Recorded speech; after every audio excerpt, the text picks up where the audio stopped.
You know how sometimes one little thing can change everything? Well, that's exactly what happened to me, Alice, just 2 weeks before my engagement party. I'm 27, and I was over the moon about marrying Tom, my boyfriend of 3 years. We'd been planning this shindig for months, and everything was falling into place. Then, bam, my mom called. Alice, cancel the engagement party, she barked into the phone. I nearly dropped my cell. What? Mom, are you kidding me? No jokes here. Emily just got promoted, and we're celebrating on your engagement day. Emily's my little sister, 3 years younger, and always been mom and dad's golden girl. But this? This was a whole new level of crazy. Mom, come on. I've been planning this for ages. I'm not canceling because Emily got a pat on the back at work, I said, trying not to lose it. Don't be selfish, Alice.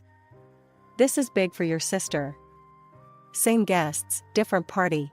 Just reschedule. I felt my blood boiling. No way, Mom.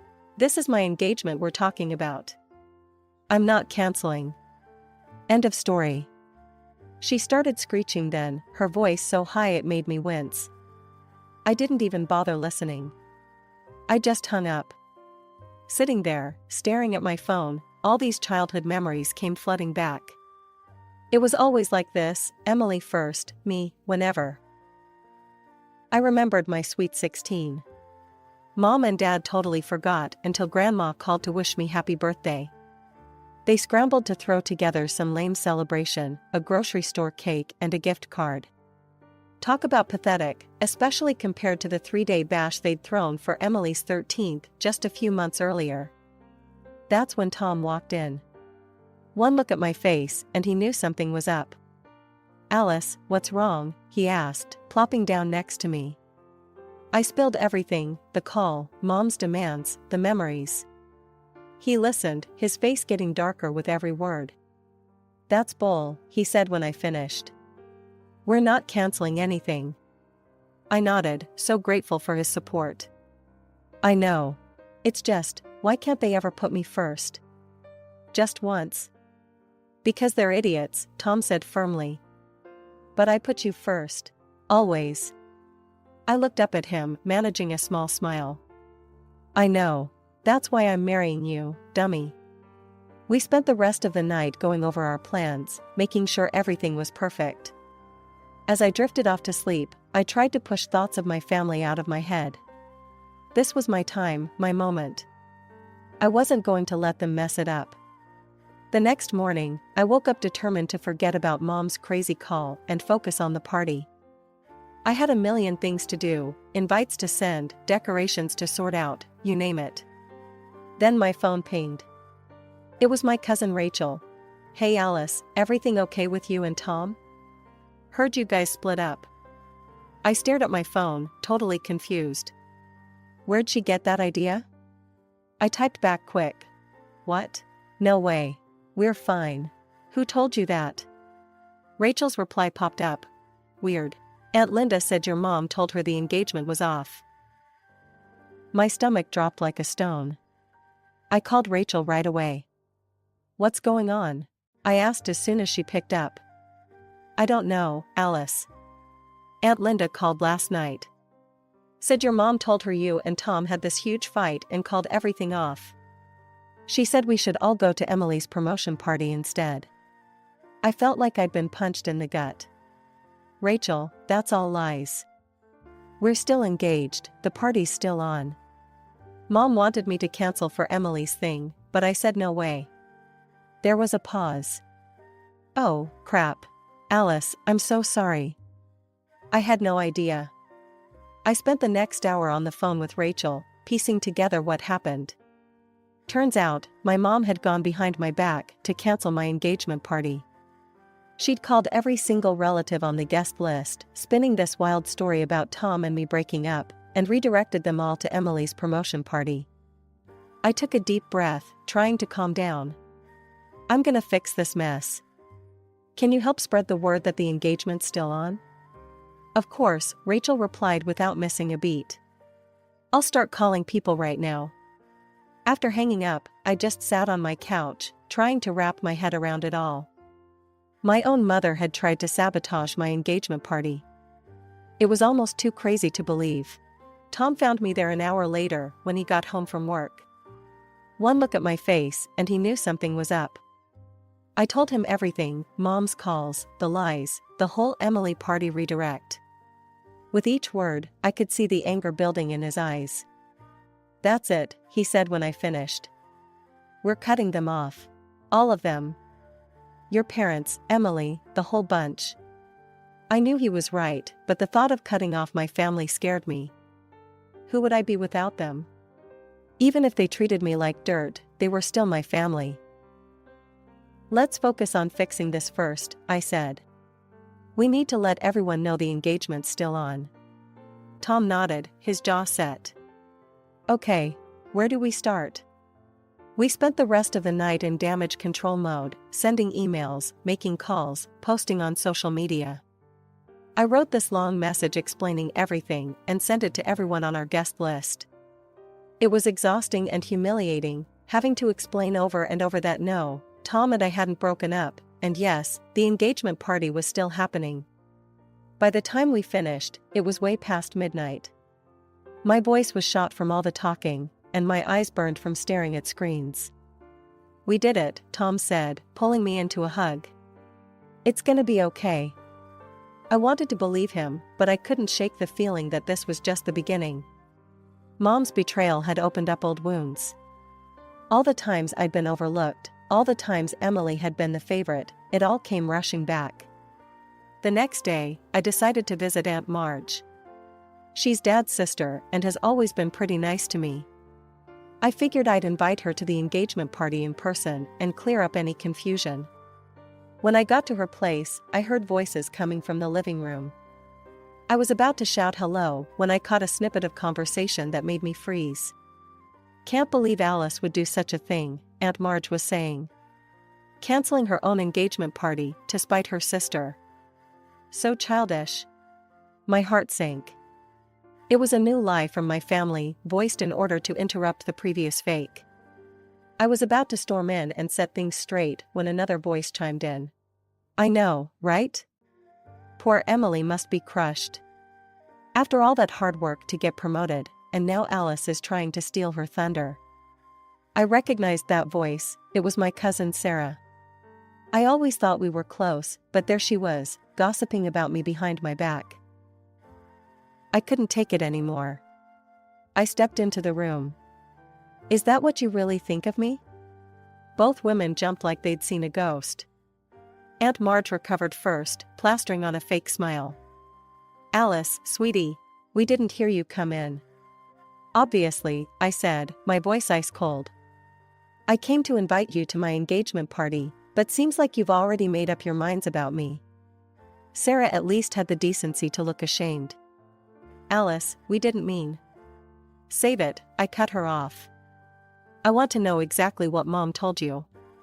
For the next hour, I listened as they spilled the beans on Mom's tall tale. According to her, I threw a fit when I heard about Emily's promotion, demanding she reschedule her celebration. When Emily said no, I supposedly canceled my own engagement party out of spite, saying I'd rather not get married at all than share the spotlight.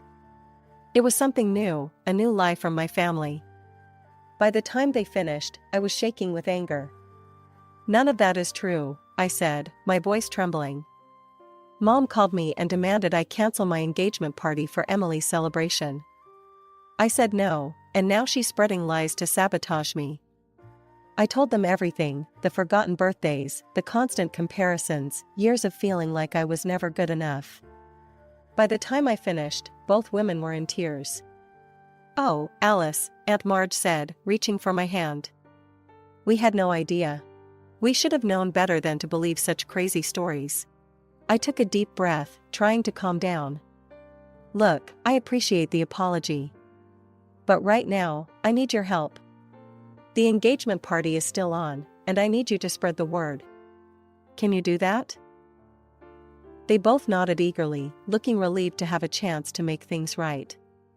As I left Aunt Marge's house, I felt all mixed up, angry at Mom's betrayal, hurt that my family so easily believed the worst about me, but also a tiny bit hopeful.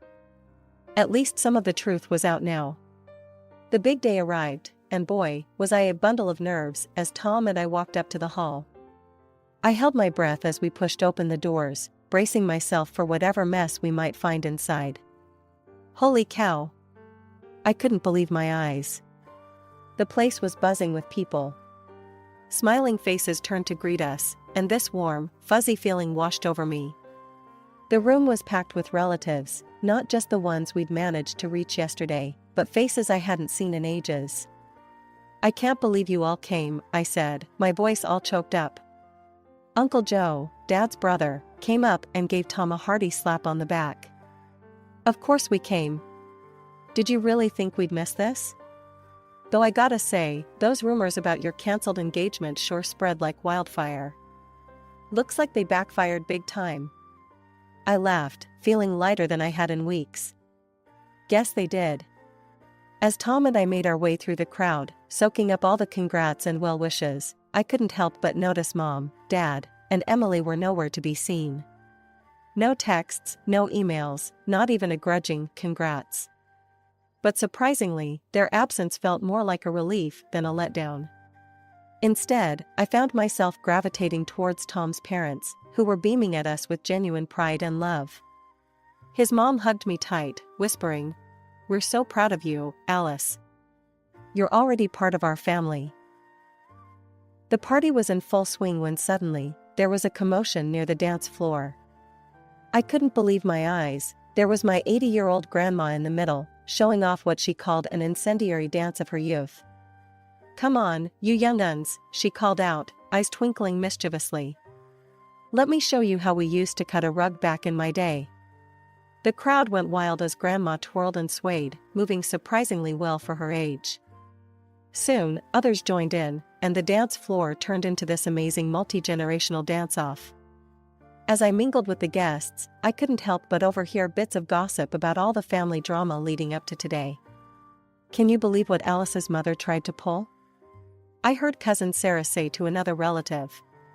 Trying to cancel her own daughter's engagement party for her other daughter's work thing? It's nuts. I know, the other voice replied. Poor Alice has always gotten the short end of the stick in that family. I'm glad she's finally standing up for herself. Instead of feeling embarrassed or upset by these chats, I felt validated.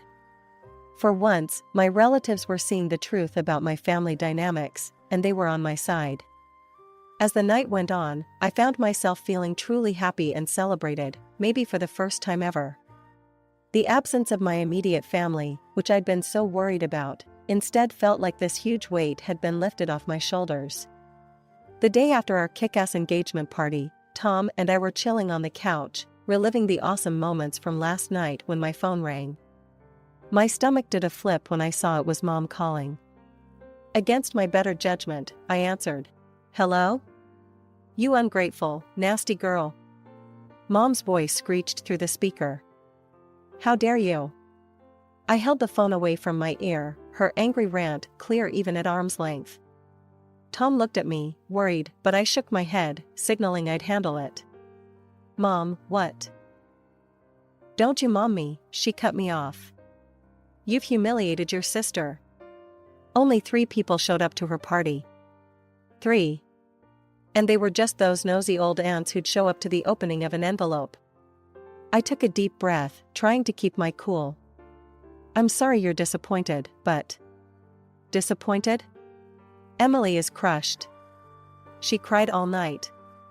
This was supposed to be her moment, and you ruined it with your selfishness." I felt my patience wearing thin. "Mom, I've been planning my engagement party for months. Emily's promotion party was a last-minute thing, and she knew it clashed with my engagement. That's no excuse. Family comes first, Alice. But clearly, you wouldn't know anything about that." Before I could respond, she hung up on me. Immediately after the call, my phone buzzed with a text. It was from Emily. "Hope you're happy. You've ruined everything. I'll make you pay for this humiliation." I showed the message to Tom, who frowned. "She can't be serious." The next 2 weeks were quiet, and I started to think maybe the storm had blown over. But then, one afternoon, there was a surprise knock at our door. I opened it to find Tom's parents standing there, looking worried. "Mr. and Mrs. Thompson, what a surprise. Is everything okay?" They exchanged a glance before Mrs. Thompson spoke. "Alice, dear, can we come in? We need to talk to you about something." My heart sank as I showed them to the living room. Once we were all seated, Mr. Thompson cleared his throat.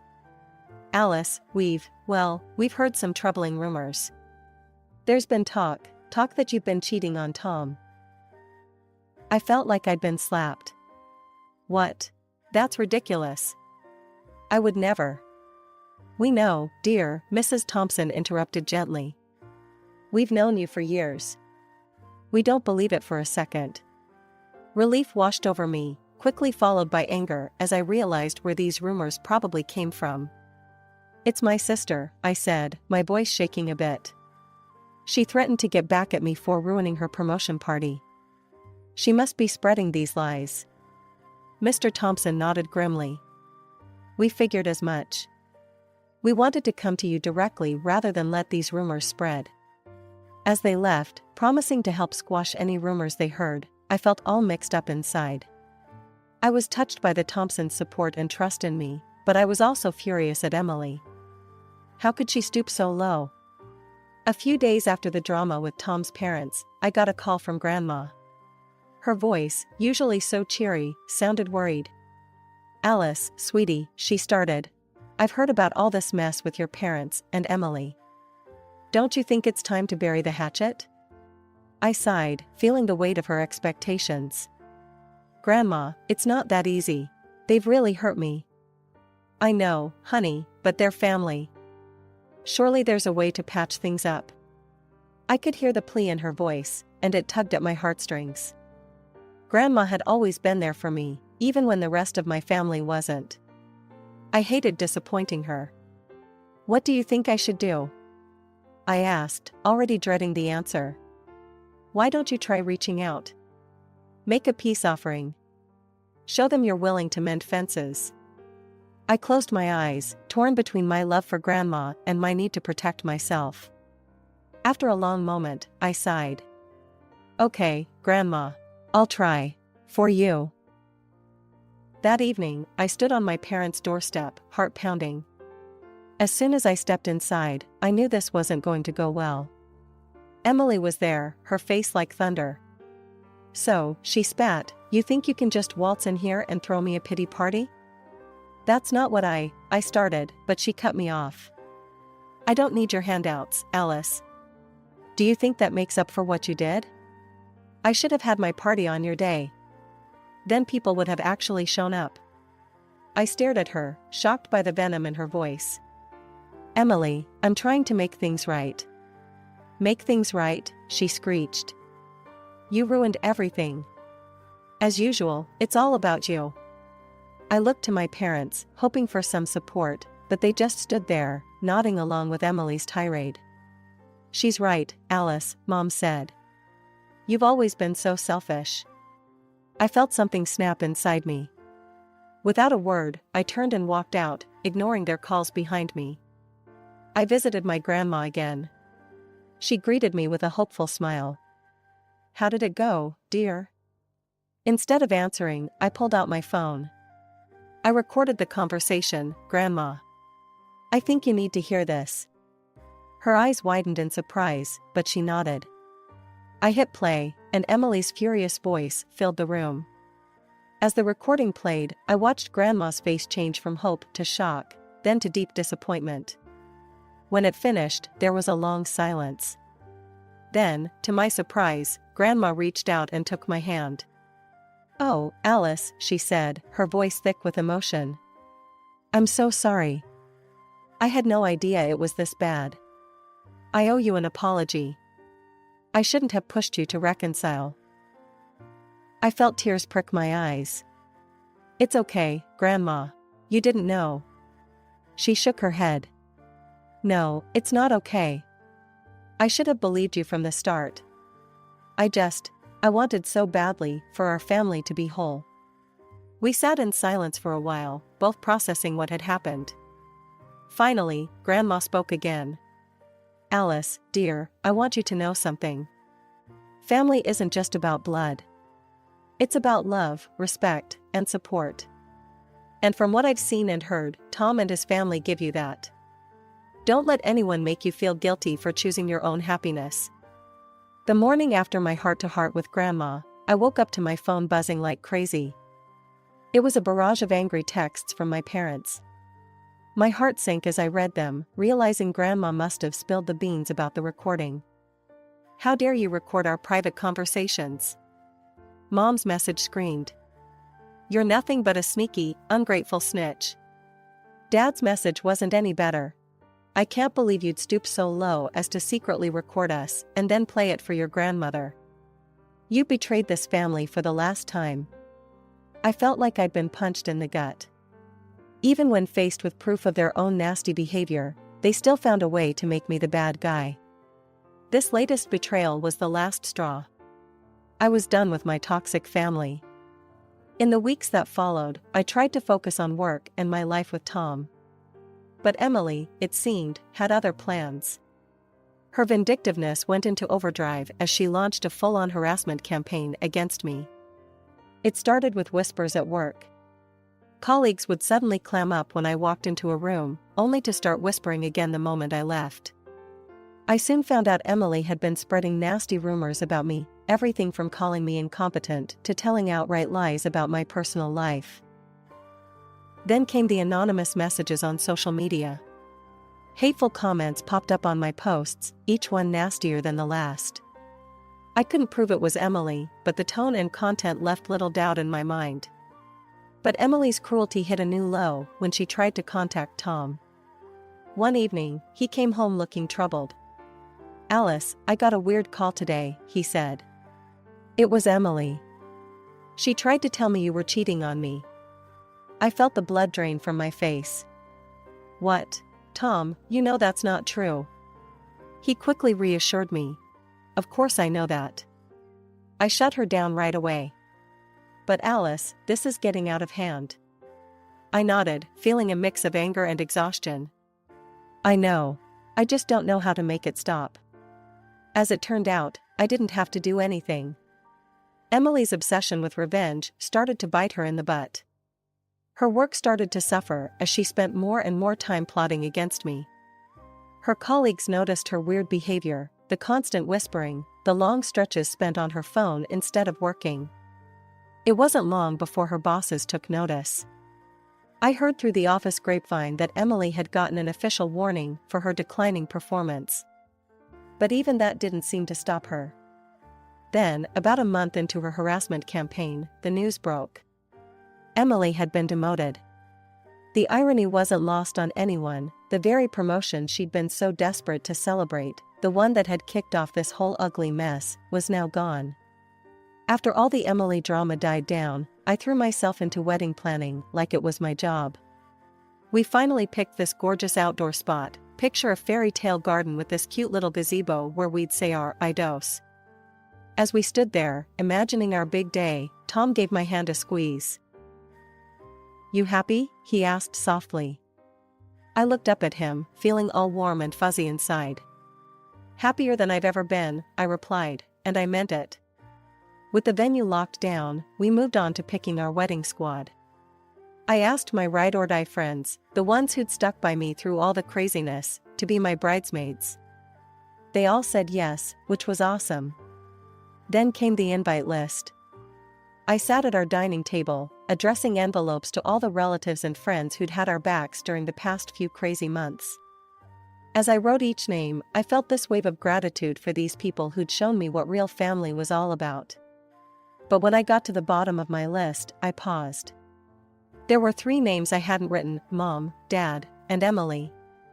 I stared at those blank spaces, feeling all kinds of emotions swirling inside me. Tom found me there, staring at the paper. "You okay?" he asked, putting a comforting hand on my shoulder. I looked up at him, tears in my eyes. "I don't think I can invite them, Tom. After everything that's happened." He nodded, understanding. It's your call, Alice. Whatever you decide, I've got your back.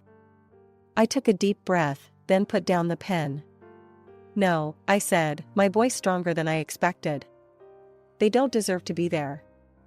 This day is about celebrating love and support, and that's not something they've shown me.